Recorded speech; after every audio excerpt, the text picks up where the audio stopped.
हमारी हीरोइन वो तो अभी भी हैमल के गले लगी हुई थी। वो सोचती है ठीक है, इसको थोड़ा सा सहारा देना ही पड़ेगा ताकि ये पैनिक ना हो जाए।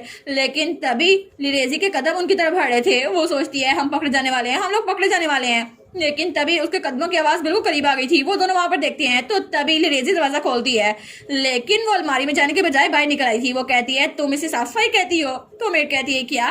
वो कहती है वो कपड़े देख रही हो, मेरी अलमारी से बाहर निकल रहे हैं, तुम इसको सही साफ करो। वो कहती है जी जी मैडम, और लिरेजी वहां से चली गई थी। तो तब वो मेड वहां पर आती है और तब वो उस अलमारी का दरवाजा खोलती है तो हमारे जिंजर और हेमल पीछे हो जाते हैं। वो कहती है अच्छा तो आप यहाँ पे छुपी थी? तो जिंजर कहती है थैंक यू सो मच, तुम फिर से बाहर खड़ी हो जाओ, ठीक है, हमारा काम बस खत्म होने वाला है। वो कहती है ठीक है। तो तब वो दरवाजा बंद करती है और हमारी जिंजर पीछे देखती है तो हेमल दूर खड़ा हुआ था। वो कहती है हेमल तुम ठीक तो हो ना? क्या तुम बिल्कुल ठीक हो? लेकिन कब तक कैसे रहने वाले हो? तो वो कहते हैं नहीं कुछ नहीं, मैं बस ठीक हूँ, मैं अभी बाहर आता हूँ। और उसके बाद वो अलमारी से बाहर आ गया था। वो कहती है तुम सच में ठीक तो हो ना?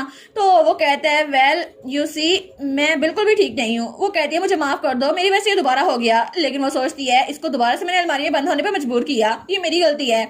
तो तब हेमल कहता है थैंक यू सो मच मुझे कंसोल करने के लिए लेडी जिंजर, लेकिन मुझे माफ कीजिएगा, मैंने आपकी इजाजत के बगैर आपको टच किया। वो कहती है कोई बात नहीं, कोई मसला नहीं है।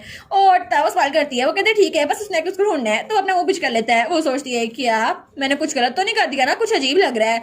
तो तब वो सोचती है ठीक है, पिछली बार तो मैं भी बहुत ज्यादा शौक हो गई थी, लेकिन हेमल जब उसने मुझे गले लगाया तो तब मुझे लगा कि सच में मेरा दिल बहुत ज्यादा तेज से धड़क रहा है। लेकिन मुझे लगता है मैं बहुत ज्यादा मैच्योर हो गई हूँ। फिर भी मुझे ये नहीं सोचना चाहिए, जल्दी से नेकलेस लेती हूँ, बस ये काम करना है मैंने, इससे पहले कि लेडी दोबारा से आ जाए। तो तब वहां पर आती है, उसे नेकलेस मिल भी जाता है। वो कहती है हेमल मुझे मिल गया। और तब वो उस नेकलेस को देखती है, लेकिन उसके हाथ वाला नेकलेस और वो नेकलेस दोनों नीचे गिर जाते हैं। वो कहती है क्या ये दोनों नीचे गिर गए? अब मुझे पता कैसे चलेगा कि असल कौन सा है? तो दोनों वहां पे चमक रहे थे। तो हेमल कहता है लेडी जिंजर क्या हुआ है? वो कहती है नहीं कुछ नहीं हुआ। और वो सोचती है मेरा दिल कर रहा है मैं रोने लग जाऊं, मैं तो बर्बाद हो गई, आखिर में से असली नेकलेस कौन सा है? और वहां पे दोनों नेकलेस पड़े हुए थे। तो बाहर से मेड आती है। वो कहती है लेडी जिंजर क्या आपका काम हो गया? जल्दी करें, लेडी लिरेजी का खाना भी तैयार करना है मुझे। वो कहती है ठीक है बस काम हो गया। और वो दोनों नेकलेस को देखती है तो वो सोचती है ठीक है जो नेकलेस ज्यादा शंक करे ना वो रियल वाला होगा, मैं इसको ले जाती हूँ। और उसके बाद वो लोग लिरेजी के घर से बाहर निकल आए थे। वो सोचती है ओहो मैं तो वैसे फिक्रमंद हो रही थी कि हम लोग पकड़े जाने वाले हैं, थैंक यू सो मच आज की हेल्प के लिए हेमल। तो हेमल वो कहता है नहीं ये कुछ नहीं था, फिर भी मुझे लगता है कि आपको घर वापस अकेले जाना होगा। वो कहती है हाँ ऑफ कोर्स मैं चले जाऊंगी, मैं अकेले वापस चल जाऊंगी, वैसे मैं कोई छोटी बच्ची नहीं हूँ। वो कहता है ठीक है। और वो ब्रश कर रहा था। वो कहता है अब मैं आपके साथ रास्ते अलग करता हूँ। और सडनली मुझे कोई काम याद आ गया था इसलिए। वो कहती है ठीक है। और उसके बाद हमारी हीरोइन वो अपने घर आ गई थी और अपने बालों में ब्रश कर रही थी। वो सोचती है पता नहीं हेमल ने ऐसे एक्सप्रेशन क्यों बनाए हुए थे, जैसे वो बहुत ज्यादा परेशान था जब वो अलग हो रहा था। लेकिन फिर भी मुझे लगता है कि शायद वो अलमारी में बंद था ना, इसलिए मेरे साथ अनकंफर्टेबल था। लेकिन तब वो उस नेकलेस को देखती है और बड़ी खुश रहती है। वो कहती है फिर भी मैं उस नेकलेस को चेंज करने में कामयाब हो गई, अब मैं इसे इजाना के पास लेके जाऊंगी और इजाना वो स्माइल करेगा, है ना।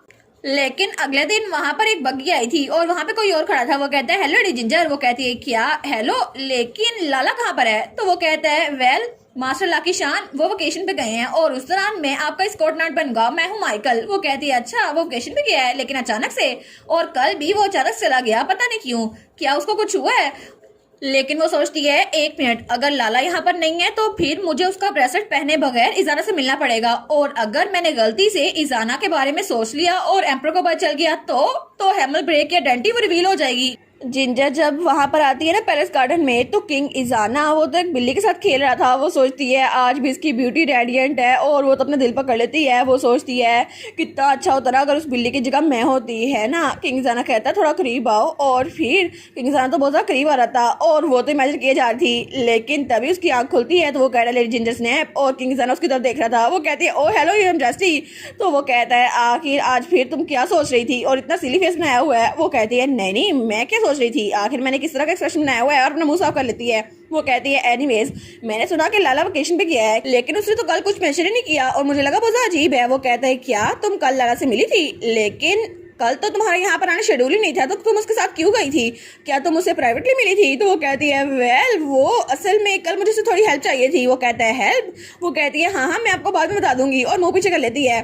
तो वो कहता है अच्छा तो तुम उससे पहले मिलती रही हो, तुम उसके साथ बहुत क्लोज हो गई हो, है ना। लेकिन ये मेरे साथ इतना अनसेटलिंग क्यों लग रहा है? वो कहती है क्या ये जेलस हो रहा है? और वो तो बड़ी खुश हो गई थी। वो कहता है ऐसा लगता है कि जो चीज़ कभी मेरी थी वो किसी और की हो गई है, लेकिन इसीलिए मैं चाहता हूँ कि वो चीज़ मैं वापस ले लूँ, और उसका हाथ पकड़ के वहाँ से जाने लगता है। वो कहती है हम लोग कहाँ जाने हुए मैजेस्टी। तो इजाना कहता है मेरे साथ आओ, मैं तुम्हें कुछ दिखाता हूँ। तो तब वो लोग वहाँ पे पहुंचे थे। वो जगह बहुत ज्यादा खूबसूरत थी और वहाँ पे फूल ही फूल थे। वो कहती है वाह ये जगह कितना ज्यादा ब्यूटीफुल है ना। वो सोचती है मुझे पता नहीं था कि गार्डन के साथ ये जगह इतनी ज्यादा ब्यूटीफुल होगी।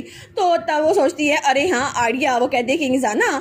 तब जिंजर अपने बालों में एक फूल लगाती है। वो कहती है मैं कैसी दिख रही हूँ, क्या मैं प्यारी दिख रही हूँ? तो वो कहती है सच में। वो दिल में सोचती है सच्ची सच्ची जल्दी करो, कहो ना मैं बहुत खूबसूरत दिख रही हूँ।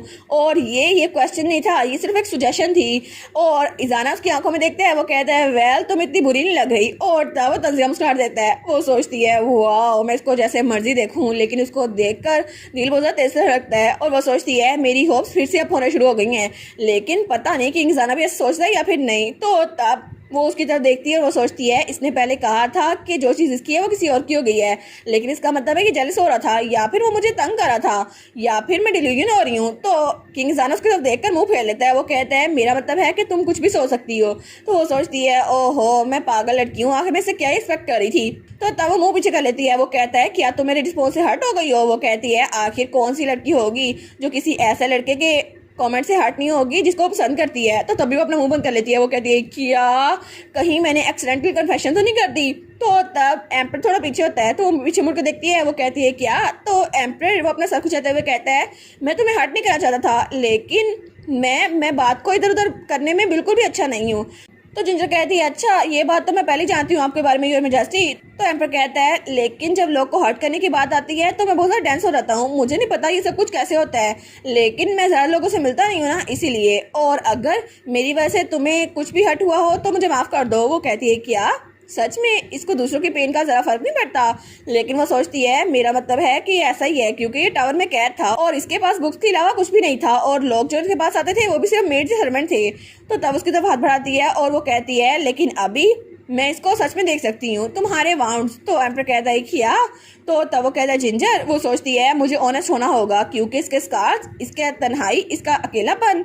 तो तभी एम्पर की हंसी छूट जाती है। वो कहती है क्या आप हंस क्यों रहे हैं? तो इजाना कहता है मुझे माफ कर दो, मेरी हंसी कंट्रोल ही नहीं हो रही। वो कहती है मैजेस्टी आप तो बहुत मीन हो रहे हैं, मैं बहुत सिंसियर थी। वो कहता है लेकिन पिछली बार भी तो तुमने यही कहा था ना, तो मुझे वही बात सोचकर बहुत ज्यादा हंसी आ रही है। वो कहती है ये तो बहुत ऑकवर्ड है ना, मुझे वो बातें याद नहीं करनी, आप भी याद ना करें। वो कहता है ठीक है लेडी जिंजर स्नैप, आखिर आपको मेरे किस तरह के वाउंड्स नजर आ रहे हैं? तो वो कहती है अच्छा आप हंसा तो बंद करें ना, फिर मैं आपको बताऊंगी। तो जिंजर कहती है ठीक है मैं आपको बताती हूँ। हालांकि आप दूसरों के साथ इतना मिलते जुलते नहीं है, लेकिन फिर भी आप एक जगह पे अकेले रहे थे और आपका पास्ट आपके लिए वाउंड्स की तरह साबित हुआ है। और अगर ये कर्सी रीजन है आपके वाउंड्स के लिए तो मैं कुछ भी करने के लिए तैयार हूँ ताकि आपका ये कर्स ये खत्म हो जाए। तो किंग जाना कहता है क्या? तो तब वहाँ पे हवा चलती है। वो कहती है अभी इसी वक्त मेरी इकलौती विश यही है कि आप कभी भी हर्ट ना हो। और तब वो लोग एक दूसरे की तरफ देखी जा रहे थे, लेकिन दूर से कोई उनको खड़ा देख रहा था और वो था हमारा लकी शान, हमारा सेकंड मेल लीड। ओहो ये बेचारा हैमल ब्रेव फिर से सेकंड मेल लीड बन के ना रह जाए, क्योंकि बुक में भी ये सेकंड मेल लीड था क्योंकि किंग जाना के पास लिरेजी थी, लेकिन अब किंग जाना के पास जिंजर है तो ये उसके लिए भी सेकंड मेल लीड बन के रह गया है। और इसी के साथ ये वाला पार्ट यहीं पर ख़त्म। तो आप लोग बताइएगा आप लोग को ये पार्ट कैसा लगा, और वीडियो को लाइक और चैनल को सब्सक्राइब लाजमी कीजिएगा। बाकी वीडियोस का लिंक भी स्क्रीन पर नज़र आ रहा होगा तो काइंडली उनको भी चेकआउट कर ले। और thank you so much for watching my videos. Stay safe, bye bye.